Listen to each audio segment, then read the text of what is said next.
Tyrese Haliburton has been struggling like crazy to start the season. And in today's video, we are going to go back and relive his highlights from last year to see how he was able to score, how he was able to generate crazy offense for the Indiana Pacers, and see if we can't notice some patterns to his game that are now being revealed in his lack of production. With that being said, let's dive in and unpack Tyrese Haliburton's incredibly simple game. All right. Yep. In rhythm. Looks like he's dribbling on ice skates, but he gets in. Pat Beverly is too old to guard his quick. He is just too old to guard him. Okay. So we got a fast break floater. We got an in-rhythm three that's open. Yeah, Trae Young comes to contest, but that's a practice shot. Come on. For an NBA player, that's a practice shot. Okay. That's a push-off, but fair enough. In-rhythm three, that is also a practice shot. Okay. So we got an in-rhythm floater, and we got two in-rhythm threes. Fantastic. There's no contest there. DeAndre Ayton just didn't want to show up here. Early in the season, let's see. Pick and roll. What are we getting? Step back. Pound dribble, step back. Okay. That's tough. That's tough. Brook Lopez is just never going to be able to guard that, though. He's never going to be able to guard that.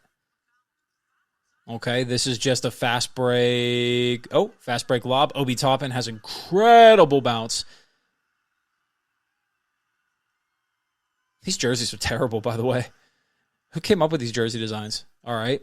So he goes for that three. Off the backboard to Siakam. See, that is just a terrible play. That is just an awful play. And I think we can start to notice a pattern. If Tyrese Haliburton is in the half court, he's going to shoot a three. If he's on the fast break, he's going to shoot a three. He's probably just going to shoot the three. And if he's coming off the pick and roll and you don't bite, he's going to throw the lob or he's going to float it up. But he's probably going to shoot the three, which makes this really easy to bite on because he doesn't have a mid-range. He doesn't have a mid-range jumper. Okay. Step back. Oh, no. Uses the eyes. Okay. That's a genuinely tough layup by Tyrese. Use the eyes. Get the defender looking one way. Just enough to buy you that time along the baseline. Okay. Are we doing another three? Nope. No look pass. Again, up-tempo. He plays his best when it's up-tempo. The defense isn't set. It's chaotic. He can make great passes and great plays that way. But in the half court, it's a different story. Here, has to pick up his dribble. Yes, I know it's at the end of the shot clock, but he has to pick up his dribble. Why? Because he doesn't have anything else to do. He has to pull up for three or he has to get all the way into floater range. If not, it's nothing. He's got to pass it off or do some crazy stuff like this. Bank it off the backboard. And whatever that celebration was at the end. No look lob. In transition. Again, in transition. How many half-court plays are we going to see here? Probably very few. How many fast break plays are we going to see? Probably a lot. Okay, in rhythm, catch and shoot three. In rhythm, catch and shoot three. But let's go back to this, right? Because there's something to be seen here. If he were to catch this ball right there, and not shoot the three. Assume that this closeout was way better because he should know that Tyrese is going to shoot this three every single time he catches it. Assuming the closeout is any bit better, does Tyrese have the bag to pull it back and then break down this defender in isolation? Does he have that bag? The answer is no. He can't do that. He doesn't have that in his bag. Tyrese Haliburton is a fast break and pick and roll guard. He has nothing else to him. He is an analytics dream. He is the wet dream of every analytics engineer, manager, whatever for these teams. He is the wet dream for them. Because that's all he does is shoot threes and floaters in transition. Here we go again. Three-pointer? Nope. Floater. Yep, floater because they didn't bite. They didn't bite on him, so he goes for the floater. Easy. Rhythm, three. In transition. Rhythm, three, in transition. Defense not set, close out late. Terrible shot by Chris Middleton. What was that? Fast break, in transition, three, defense not set. Are we noticing the pattern? Lob in transition, defense not set. Are we noticing the pattern? Are we noticing the pattern? Okay, here we go. Pick and roll to the rim. See, he can do that because it's a pick and roll. He's not going to break down Caruso without a roll man. Okay, again, if we're in the half court, what is he going to do? He's going to shoot the three off the pound dribble step back. If we're in the half court, what is he going to do? He's going to float it, and then he's going to shoot the three.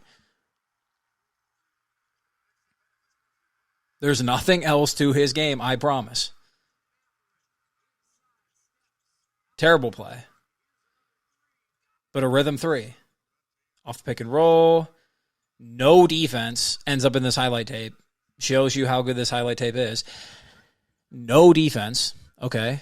Blow by. And no defense by Detroit because Detroit hasn't played defense since 2007. Transition. Blow by.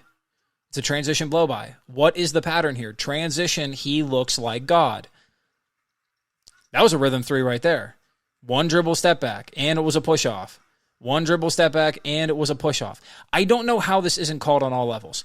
Like, I understand we're trying to make the game more entertaining, and we want to see points on the board, but this is just a push-off. You extend the arm all the way out. Derrick Henry does that whenever he's running down the sideline after a Lamar Jackson pitch out. That's what Derrick Henry does. That's what running backs do. That's a full extension of the arm. That is an offensive foul. And yet we don't call it in the NBA anymore. Tatum gets away with it all the time. I am so frustrated with it every time I see it. Oh, yet another transition play. Here we go. Transition lob to Obi Toppin. To be fair, Obi Toppin to the Pacers was one of the low-key best moves I've ever seen because he's perfect for this team. Transition again. Transition again. Transition again. Here's the lesson.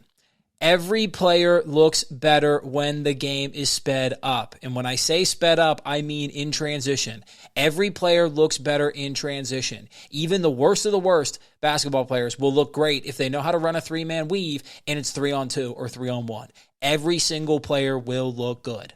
You don't have to be a basketball savant to look like God when you're in transition. And that's why teams want to get out and run. Great.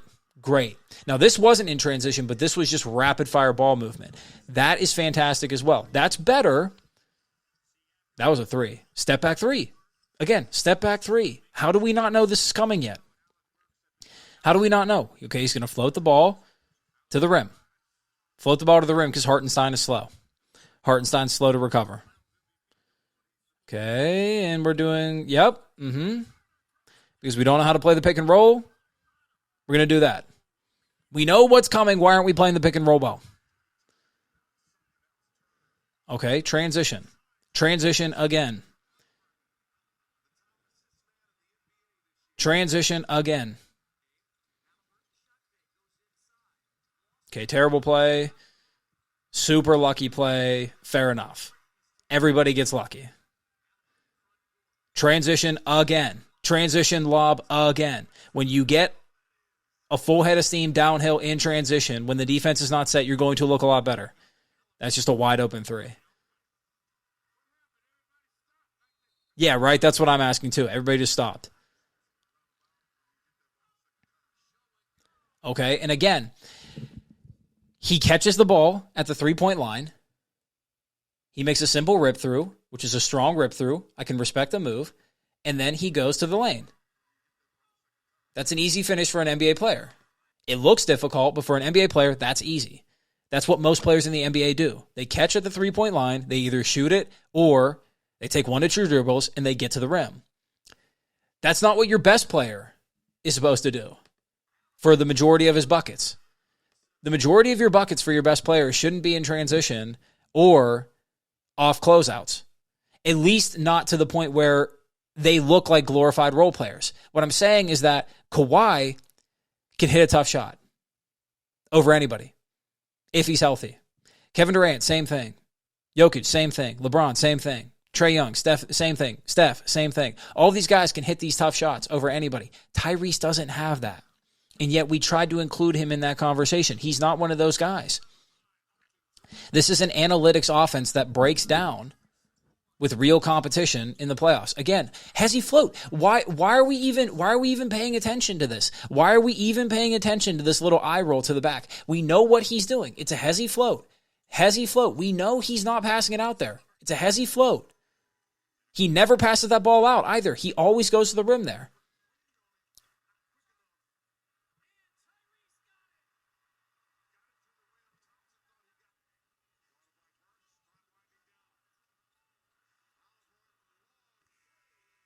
Okay, and that play just proved exactly why the play before it worked. The reason why the play before it worked is because Tyrese Haliburton, whenever he's on the three-point line, it's hezzy, hezzy, hezzy, hezzy. He's a 2K spamming player. He's one of those kids that you see in the park that just spams hezzy, hezzy, hezzy, back and forth, back and forth, back and forth, until finally you give up and he shoots the three. That's Tyrese Haliburton in a nutshell. You can see that Tyrese Haliburton had to have grown up playing 2K because he plays like one of these 12-year-olds on 2K does. Transition again. Transition again. Transition again. Shocker. We're in transition. Shocker. I said at the beginning of this video, how many highlights are we going to see in the half court? I said very few. The answer is basically none. Lob. In transition.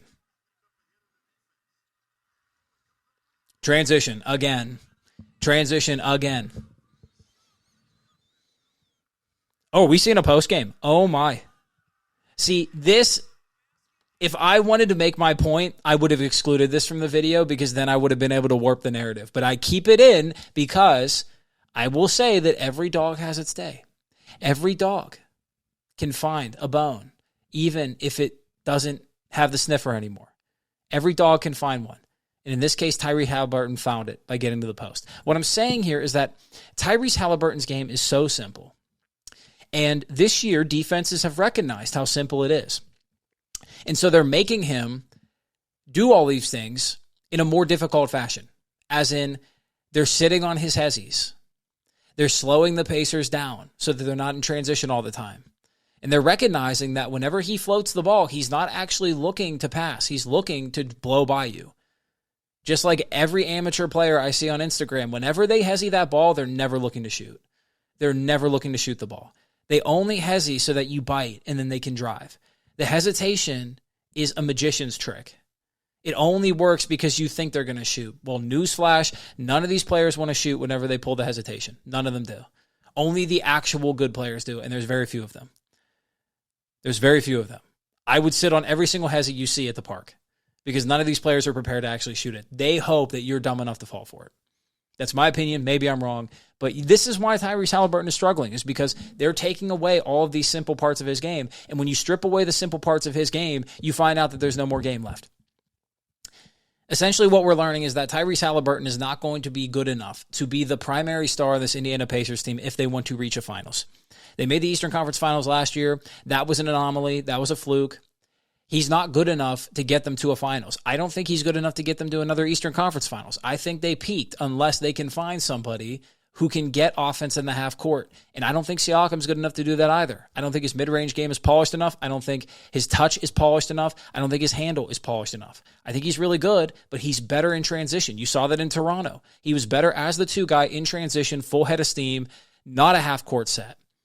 And so they're relying on all of these guys who focus on fast break, fast transition. What happens when it slows down? You need players who can get shots when the game is slow. The Pacers don't have them, and so long as Tyrese Haliburton continues to spam this 2K park game, they're never going to crack that ceiling. So with that being said, if you gain value to this, subscribe to the page. I'll see you in the next one.